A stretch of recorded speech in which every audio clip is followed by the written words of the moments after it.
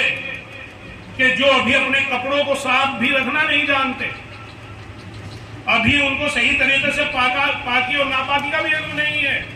لیکن اللہ نے ان کے سینوں کے اندر, ان کے دلوں کے اندر اس قرآن کریم کو محفوظ فرما دیا. کتنے سے بڑا عالم بھی اگر کوئی قرآن پڑھ رہا ہے اور چھوٹا سا بچہ اس کے پیچھے کھڑا ہوا سن رہا ہے, تو اگر وہ غلطی کرتا ہے تو فوراً وہ بچہ بتاتا ہے, نہیں بتاتا. تو یہ قرآن ہی کا تو معجزہ ہے. میرے محترم دوستوں اور بزرگوں, اللہ رب العزت نے نبی کریم صلی اللہ علیہ وسلم کی زبانی یہ فرمایا کہ اگر بغیر رمضان کے قرآن کریم کا ایک حرف پڑھا جاتا ہے یا سنا جاتا ہے تو ایک حرف کے اوپر 10 نیکیاں ملتی ہیں, اور رمضان کے اندر اگر قرآن کریم کو پڑھا جائے یا سنا جائے تو ایک حرف کے اوپر 70 نیکیاں ملتی ہیں. اور پھر آپ صلی اللہ علیہ وسلم نے فرمایا کہ میں یہ نہیں کہتا کہ الف لام میم ایک حرف ہے, الف لام میم صرف, بلکہ الف الگ حرف ہے, میم الگ حرف ہے, لام الگ حرف ہے, 3 حرف ہوئے بولنے میں. لیکن جو پڑھے لکھے حضرات ہیں جن کو سوجھ بوجھ ہے, اگر وہ غور کریں تو یہ 3 حرف نہیں الف لام میم بلکہ 9 حرف ہیں. جب آپ الف کو لکھیں گے تو اس میں پہلے الف بنے گا, پھر لام بنے گا, پھر فا بنے گا, تب الف بنے گا. 3 حرف ہوئے. لام کو جب لکھیں گے تو لام, پھر آگے الف, پھر میم, 3 اس کے ہو گئے. کتنا ہو گئے؟ 6. اور میم کو جب لکھیں گے, لکھنے کی جو اس کی شکل ہوگی تو میم, پھر یا اور پھر میم, کتنے حرف ہوئے اس کے اندر؟ 9 حرف ہوئے. تو اب دیکھ لیں کہ پورے قرآن کریم کے اندر کتنے حروف ہیں. تو اللہ نے کتنا بڑا کرم کیا ان لوگوں کے اوپر, کتنا بڑا اجر و ثواب کمایا ان لوگوں نے کہ جنہوں نے پورے قرآن کریم کو سنا اور پڑھا. اور آپ صلی اللہ علیہ وسلم نے جو قرآن کو حفظ کر لیتا ہے اس کو کیا لقب دیا؟ حافظ کا لفظ دیا نہیں, حافظ کا لقب دیا. اور حافظ نام ہے اللہ کا. حافظ کے معنی آتے ہیں حفاظت کرنے والا, اور سب سے بڑا حفاظت کرنے والا کون ہے؟ اللہ ہے. تو اللہ کے نام کے ساتھ اس حافظ کے نام کو جوڑ دیا کہ جس طرح اللہ حفاظت کرنے والا ہے, اسی طرح وہ حافظ قرآن جو قرآن کو پڑھ رہا ہے روزانہ نہ معلوم کتنی مرتبہ وہ یاد کرتا ہے. جب تک مصلے پر نہیں پہنچ جاتا اس وقت تک یاد ہی کرتا رہتا ہے. آج سنا, کل کا فکر, کل کو سنا, پرسوں کا فکر. تو یہ اللہ رب العزت کی طرف سے کتنا بڑا انعام ہے اس حافظ کے اوپر کہ جو قرآن کریم کو پڑھتا ہے اور اس کے اوپر عمل کرتا ہے کہ اس کا نام جو ہے اللہ کے نام کے ساتھ جڑ گیا. اور یہی تک نہیں بلکہ آپ صلی اللہ علیہ وسلم نے یہ فرمایا کہ جس کا بچہ حافظ قرآن ہو جائے گا اور وہ اس کو یاد بھی کرے گا, اس کے حلال اور حرام کو سمجھ کر اس کے مطابق عمل بھی کرے گا, تو کل قیامت کے میدان کے اندر اس کے ماں باپ کو ایسا تاج پہنایا جائے گا جس کی روشنی سورج اور چاند سے بھی کہیں زیادہ ہو. اور سورج چاند وہ کہ جو گھروں کے اندر آ جائے. کتنی دور ہے چاند, کتنی دور ہے سورج, کتنی روشنی ہے اس کی, لیکن اگر گھر کے اندر ہی آ جائے تو کتنی روشنی ہوگی. تو ہمارے لیے ضروری ہے کہ ہم حافظ قرآن کی عظمت کو پہچانیں, حافظ قرآن کا احترام کریں, اس کی عزت کریں, اس کی قدر کریں. ہم لوگوں کے اندر جہاں قرآن سے دوری ہے, جہاں قرآن سے ہماری نسبت کمزور ہے, وہیں جو قرآن کو سنانے والے ہیں, قرآن کو پڑھنے والے ہیں, قرآن کو سمجھانے والے ہیں, ان سے بھی ہماری دوری دور ہوئی. جبکہ نبی کریم صلی اللہ علیہ وسلم نے ایک حدیث کے اندر فرمایا صحابہ کرام رضوان اللہ تعالیٰ علیہم اجمعین کو مخاطب کر کے کہ 4 قسم کے تو بننا، 1 قسم کے نہ بننا. غور سے سننے کی بات ہے. 4 قسم کے تو بننا اور 1 قسم کے نہ بننا. اگر اس قسم کے تم بنو گے تو تباہ و برباد ہو جاؤ گے. نمبر 1، یا تو قرآن کو پڑھانے والے بنو. نمبر 2، یا قرآن کو پڑھنے والے بنو. نمبر 3، یا قرآن کو سننے والے بنو. نمبر 4، جو قرآن کو پڑھنے پڑھانے والے ہیں یا ان کی مدد کرنے والے بنو. اور نمبر 5، ان کی مخالفت کرنے والے نہ بنو. سمجھ میں آئی بات؟ 4 تو بنو اور 5ویں نہ بنو. اگر 5ویں بنو گے تو پھر اللہ رب العزت کی رحمتیں، اللہ کی شفقتیں، اللہ کی مدد تمہارے اوپر سے اٹھا لی جائے گی. میرے محترم دوستوں اور بزرگوں، روس کا نام آپ نے سنا. امریکہ سے پہلے سپر پاور تھا. امریکہ تو اب سپر پاور ہے لیکن پہلے روس تھا. 80 سال کا عرصہ وہاں ایسا گزرا کہ کوئی کھلم کھلا اللہ کا نام لینے والا بھی نہیں تھا. اگر کوئی کھلم کھلا اللہ کا نام لیتا تھا تو اس کو یہ قتل کر دیا جاتا تھا یا سولی کے اوپر چڑھا دیا جاتا تھا. اور روس وہ ملک تھا کہ جہاں قرآن کریم کے بعد بخاری شریف جیسی کتاب جس کا 2 نمبر آتا ہے، جس کو پڑھ کر ایک بچہ عالم بنتا ہے، وہ بخارا شہر، سمرقند شہر کہ جہاں بخاری شریف کتاب، مسلم شریف جیسی کتاب بیٹھ کر لکھی گئی. کتنا بڑا علمی مرکز وہاں رہا ہوگا. کتنے بڑے بڑے عالم وہاں ہوں گے کہ انہوں نے وہاں بیٹھ کر حدیث کی بڑی بڑی کتابیں لکھی کہ جن کا درجہ قرآن کریم کے بعد آتا ہے. لیکن اتنا بدلاؤ کیوں آیا کہ 80 سال ایسے گزرے کہ کوئی کھلم کھلا وہاں اللہ کا نام نہیں لے سکتا تھا. ایک بات نہ غور سے سننے کی بات ہے کہ اتنا بدلاؤ کیوں آیا. آج جو حالات ہمارے گزر رہے ہیں وہی حالات میں آپ کے سامنے پیش کر رہا ہوں کہ جو اسلام دشمن طاقت تھی، جو اسلام کو مسلمانوں کو ختم کرنا چاہتی تھی، جیسا کہ آج اسرائیلی طاقتیں ہیں، انگریزی طاقتیں ہیں، یہ اسلام کو مسلمانوں کو ختم کرنا چاہتی ہیں، تو اس وقت جو دشمن تھے مسلمانوں کے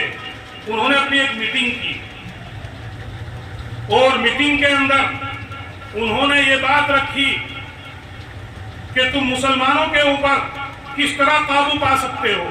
مسلمانوں کو ان کے اسلام سے کس طرح دور کر سکتے ہو، کس طرح تم اسلام کو ختم کر سکتے ہو. اس کے بارے میں کوئی منصوبہ، کوئی پلان بنایا جائے. تو طے پایا، غور سے سنیے، کہ انہوں نے دشمنوں نے طے یہ کیا کہ اگر تمہیں مسلمانوں کے اوپر قابو پانا ہے تو ایک کام کر لو. وہ کام کیا؟ وہ کام یہ کہ جو کم پڑھے لکھے مسلمان ہیں، یعنی جاہل مسلمان، ان کی مجلسوں میں بیٹھ بیٹھ کر ان کے عالموں کی بدگوئی کرو، برائی کرو. جو آج بھرا ماحول ہے، ان کی کیا کرو؟ بدگوئی کرو، ان کی برائی کرو بیٹھ کر. اور جب ان کے سامنے ہم برائی کریں گے اور ہماری برائی کو سنیں گے تو خود بخود وہ بھی اپنے عالموں کی برائی کریں گے اور پھر ان کے اوپر قابو پانا آسان ہو جائے گا. چنانچہ انہوں نے ایسا ہی کیا کہ عام لوگوں میں بیٹھ بیٹھ کر عالموں کی، حافظوں کی، قرآن اور حدیث کے پڑھانے والوں کی برائیاں انہوں نے شروع کی. جب انہوں نے دیکھ لیا کہ ماحول تیار ہو گیا کہ اگر اب ان کے عالموں کو پکڑ پکڑ کر تم قتل کرو گے یا سولی پر چڑھاؤ گے تو یہ کچھ نہیں کہہ سکتے، ہنسیں گے.